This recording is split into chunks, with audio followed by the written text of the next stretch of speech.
Salut tout le monde. My name's Nathan. I'm an activist in the Milton Park Citizens Committee. I have a bit of a stutter, as you can see. And yeah, thank you all for coming here. So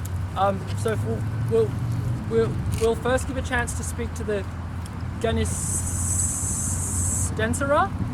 There'll also be someone from the CCMP who will be speaking, and we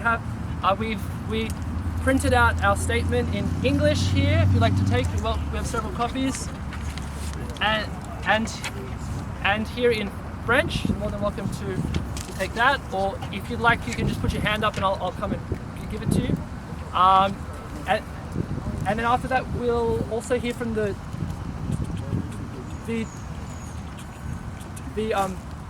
Duplessis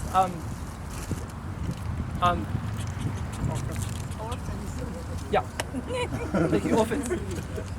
Take it away.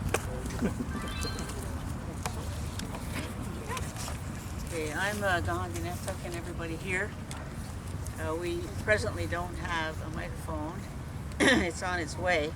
So I'll go ahead and start, and then when the microphone comes, you can take it and you can ask questions, and then we'll get a discussion going about how we're going to do something about this, because everybody has to work together. The kahnistensera are the Mohawk Mothers who were born with the duty to care for the people and the land. And so this is what we're doing now. And from the time we're little, we know that was what we're supposed to do. And we don't need a big organization to do it. We just need ourselves. And we need a strong mind. So that's what happens. You end up into doing the things that we're doing. And I would like you to think of ways that while we're talking, about how you can help us. These ideas will come to you, and you can tell us the ideas that you have, and then you can tell them to us. And maybe we can work together and do something, because the first thing we're having a problem with is McGill University wants to go ahead and start the renovation of the property, which is Mohawk land, and they're going to start in October to start digging up the area that we think and have some evidence is where the unmarked graves are. As you know, there was all kinds of programs there to do experiments on children, and so we want to have an investigation, and we don't have the means other than to tell you about it, and we have taken it to court, and we were in court yesterday, and it was not very easy for us because well, first of all, we don't have a lawyer, which makes it easy. And we spoke, and we spoke on our own behalf, which they're still trying to stop that. They don't want us to speak on our own behalf.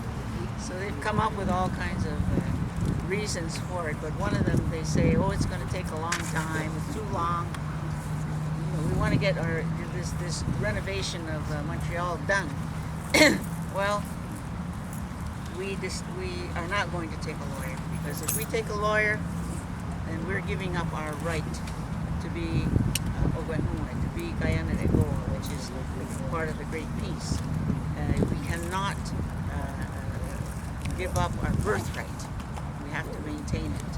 So that means we cannot take these lawyers, who, of course, have taken their path, and they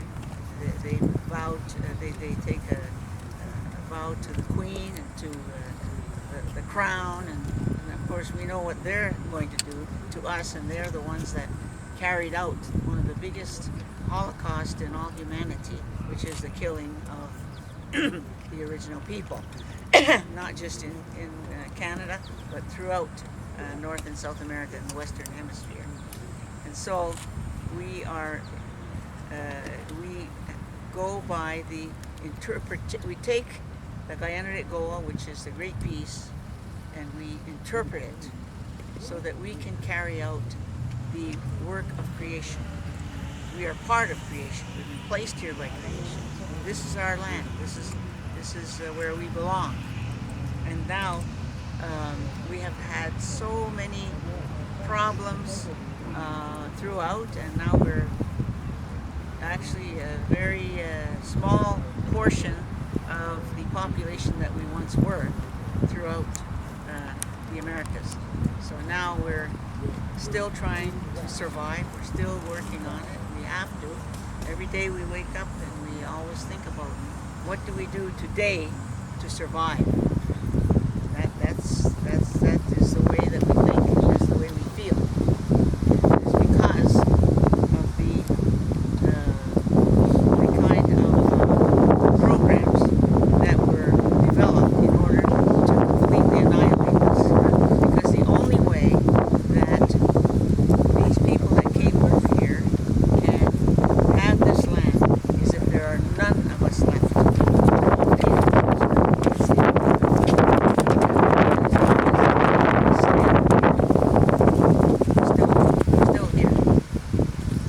Looks like we're still here, and we will probably be here for a while, but it's still very difficult.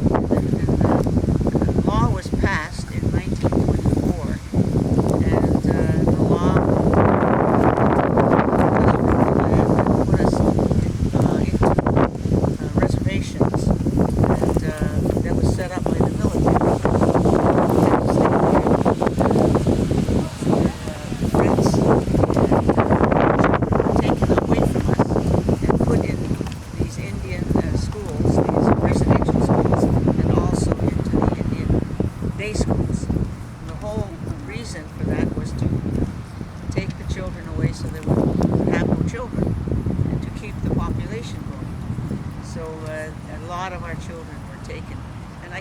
Some figures, and maybe you can help us find out how many children in Canada were taken.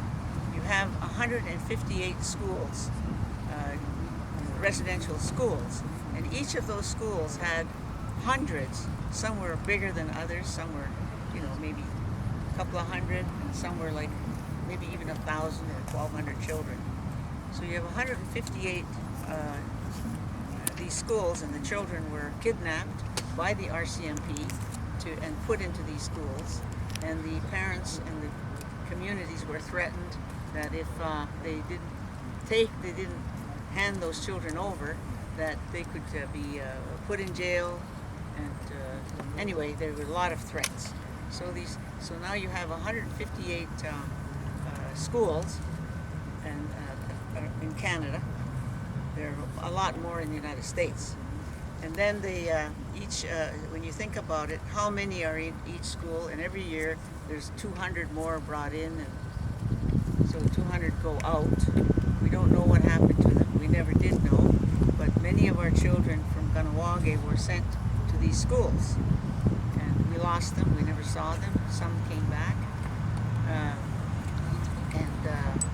They were so scared to talk about what they saw. But eventually they told us. So we know what happened. So anyway, and then from that, these schools were in effect for about 125 years. So figure out how many of our children were taken from us in this manner. It's a lot more than what they're saying. They say, well, first we heard, well, there's about 3,000. And then as they started finding these unmarked graves, and now it's getting up to more than 10,000. And now it looks like it's going to be a lot, even more than that. So it's a lot. So that was how they were going to dissipate our population. And then the women were sterilized, so they couldn't have children. So that some of them were young, 13, 14 years old, and they were sterilized. And they couldn't figure out why they couldn't have children. So that was, and then they sterilized the boys too, boys and girls. So that brought down the population by quite a bit. So this is some of the methods that were used, and they kept records of all this. Now these are records that we're trying to get, and we need help to get them. They're held by your organizations, your institutions, and a lot of them are the military institutions, because a lot of these schools and were run by the military. So now we're having a hard time getting those statistics. And if anybody has any ideas of how we can get them, we could use them in our court case. They say, oh well, how do you know there wasn't that many, and so on. Well, in my own family, we lost people, and everybody, every Native person I know knows of people that disappeared. So we know it's a lot more than they're saying. So we need help on that, and we need it soon, because they want to start digging up McGill in October. And they don't have our permission. The land belongs to us. The school was built with our money, and they never asked our permission for anything. So now they're going in there and they're fixing it up, probably, for investors. Who knows where they come from. So now they're going to go in there, and to me, in my way of thinking, I think that they're going to try and hide the evidence so that we can't do these investigations. So we need to stop that so that we can start an investigation. Of course, we have no money, and we also don't have the machinery or the scientists that can help take a look at what we find or what is found. And we want it done under the auspices of the mothers, the Mohawk Mothers. But right away, anything comes up, they run to the band council, who work for our enemies. That's who pays them. They work for them. So we've been saying over and over again, the band councils are paid to kill us. They're paid killers. They were right there in 1924 when this law was set up, putting us on a reservation. They were put in as the wardens, you might say. And these were basically, they're PO, prisoner of war camps, whatever you want to call it. But that's what they were. And the band councils were the ones who would decide which children would be sent to these schools. And of course theirs weren't. And they became, now today they're still there, and they're still working for the government to maintain the process of elimination of our people. And so, it's very hard for us to be heard, and I'm very pleased that the media has come here, because myself, I was a spokesman a long, long time ago in the 60s when I was young, and I was outspoken, and as a result, I was raising some of these issues then, especially of taking these children. So what happened was I became blacklisted, meaning I was never to be in a newspaper or never mentioned, and I just didn't exist. And that's been since about 1970, 71. So that's a long, how many years ago is that? About 50 years ago, maybe more. And so I'm not mentioned. And so I've disappeared. And people are surprised that I still exist. And so anyway, so the Pope coming here is once again, he's come here to divide us. It's the same divide and conquer. We, the original, the traditional people, we don't follow the ways of the Pope or the Church. We follow the way of creation. So now we have a great big divide here. People mad at each other, and that's the purpose of him coming here, to continue this divide and conquer. And so that's why I'm careful not to say anything about these people. I can't say that I thought the Pope looked so great in this warrior's headdress. I didn't think that But anyway, so, and then he talks about giving the land back. The land is not his to give back. They never got it. Because they can't get it. But they they just completely swamped our country, our land, with their people. So that's what happened. And now they call it land back. It's not. The people that are here were brought over to work for the corporation that's here called Canada. Canada is a corporation. That is, and the people that run the institutions and work for this, for all of the corporations throughout are part of our. Anyway, so now the other thing is, I'm concerned about the doctrine of discovery. You probably have heard of it. If you haven't, it's the only reason for anybody else's occupation of Turtle Island is the man-made doctrine of discovery. And that is used for people to come here and take over and pass laws. Hello, can you hear me? Okay. Thank you. Okay, so the other thing is the doctrine of discovery, which we think should be completely dissolved because it was a man-made doctrine that was made in order to take over our land and then to carry out the genocide. And then the other thing that we're concerned about, and we're sitting not too far from it, is the cross. And there was a lady here who didn't think that we should be so mad at the cross, but the cross is put there, and it might have been not meant to remind us, but it does remind us of the horrors that we have lived and have survived. Those that are here that have survived, and the last time we had a press conference here, one of our kahnistensera said that should be taken down because it hurts us every time we see it, because we know what happened to us, and so that is there to remind us. And that place where it sits is one of the most important communications centers of our people, and we had villages around it.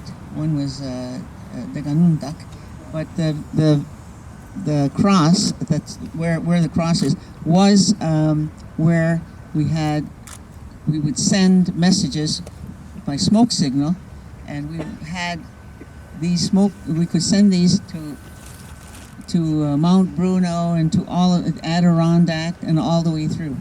And when they saw that, they knew it was coming from the kanien'kehà, the Great Peace, and there was a message. So the message was and we were able to send a message from here right down to Florida in a very short time. And people could not understand how we could do that.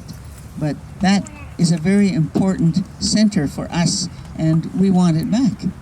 We want it to be what it was, what it stands for originally. So I would like to turn this over to somebody else to speak. We have a microphone, and I think I'll hand it over to... you ready? After you, we're going to let The gentleman speak. Yeah. Okay, so you're going to speak, and then after that, the orphans who went to the Duplessis orphans will speak.